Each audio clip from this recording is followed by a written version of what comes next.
Hello guys, welcome back to my another blog. আৰু মই প্ৰীতি আজি ৰাতিপুৱা উঠিলোঁ আৰু বেটাৰ স্কুল আছিল চ' জল্দি মুখ ধুই ল'লোঁ। তাৰপিছত সি তাকো উঠাই দিলোঁ, তো সিও উঠি গ'ল আৰু সৰু বেটা শুই আছে।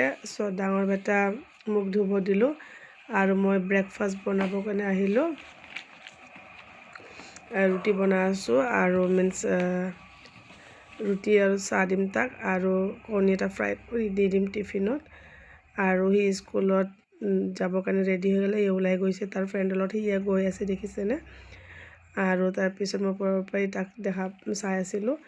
তাৰপিছত সি যোৱাৰ পিছত মই লাঞ্চ বনাব আহিলোঁ। ইফালে ভাত বহাই দিলোঁ আৰু চিকেন বনাম আৰু কি কয় চিকেনখিনি ভালদৰে বইল কৰি কেনে ধুই কেনে বহাই দিলোঁ। মছলা দি পেলাই চব ধুনীয়া কৰি কেনে মিক্স কৰি বহাই দিলোঁ। তাৰপিছত আলু কাটি ল'লোঁ, আলু আৰু লাও আৰু আলু কাটি মিক্স কৰি আজি লাওৱেদি বনাম। চ' লাও দি দিলোঁ, তিনিবাৰ ধুনীয়া কৰি বনোৱাৰ পিছত লাও দিলোঁ, আলু দিলোঁ আৰু এইটো গছৰ লাও ভণ্টি গাঁৱৰ পৰা আনিছিলে।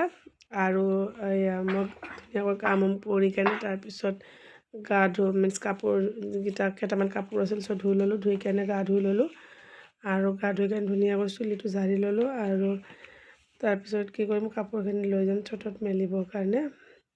বাবাহঁতৰ কাপোৰ আছিল আৰু মোৰ অলপ কাপোৰ আছিল। কাপোৰটো সদায় ওলায়ে, কাৰণ বাচ্চা থাকিলে কাপোৰ ওলায় আৰু এনেও কাপোৰ ওলাই দিয়াচোন, কাপোৰটো ধুবাই লাগিব। চ' কাপোৰখিনি লৈ আহিলোঁ আৰু ৰ'দত মেলি দিলোঁ। কাম কৰি মই বেটাক ভণ্টিৰ লগত থৈ কেনে ওলাই আহিলোঁ নাজমা বাইতাৰ লগত। মই যাক টিউশ্যন কৰোঁ, তাৰ মাকে মাতিছিলে। চ' আহিলোঁ আমাৰ ঘৰৰ ওচৰতে আৰু আহি কেনে চাওঁ যে তাই চুলি ষ্ট্ৰেট কৰিছিলে, দেখালে 4 তাল্লা নহয় 3 তাল্লা। তাৰপিছত ইয়াতে বেলকনি আছে, বেলকনিটো বহুত ধুনীয়া, বেলকনিটো চাব গ'লোঁ আৰু ধুনীয়া আছিলে, 3 BH ৰুম।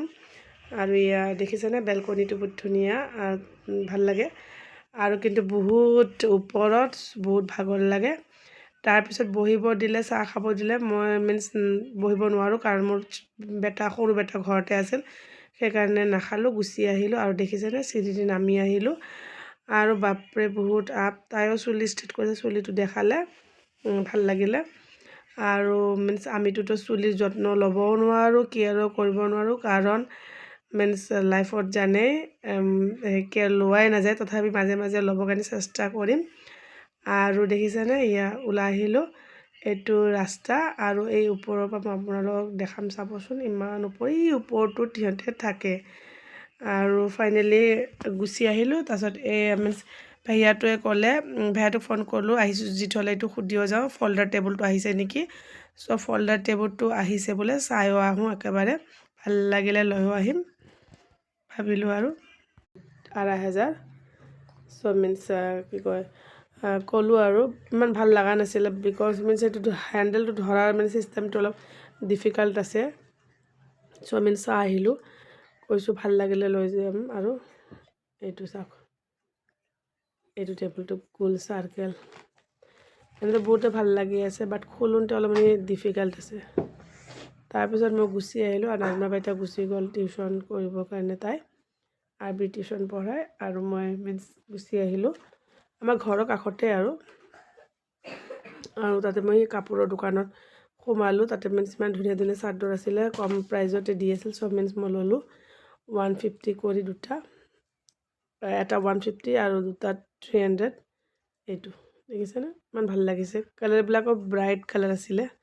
তাৰপিছত ভণ্টিয়ে ক'লে এইটো বোলে ভাল নহয় বোলে কাপোৰটো। মই কৈছোঁ একো নহয়, আগৰটো মই লৈছিলোঁ 200 কৰি, ভালে আছিল। তাৰপিছত মোৰ বেটা আহি গ'লে স্কুলৰ পৰা, দেখিছেনে, তাক মই চাই আছোঁ ওপৰৰ পৰা, এইটো দেখিছে। আৰু তাৰ লগৰ ফ্ৰেণ্ড হয় এইবিলাক। আৰু দেখিছেনে, খালী বল, ভলীবল এইবিলাক খেলিয়ে ভাল পায়। মই মাতি আছোঁ ওপৰৰ পৰা, সি এই বল খেলাতে ধান্দাত আছে, তাক মাতিলোঁ, আহি গ'লেই। তাৰপিছত তাক ক'লোঁ ভৰি হাত ধুই লওক সোনকালে। তাৰপিছত আৰু ভিডিঅ'টো ইয়াতে এণ্ড কৰিলোঁ। ভাল লাগিলে লাইক কৰক, ছাবস্ক্ৰাইব কৰক, কমেণ্ট কৰক, বাই।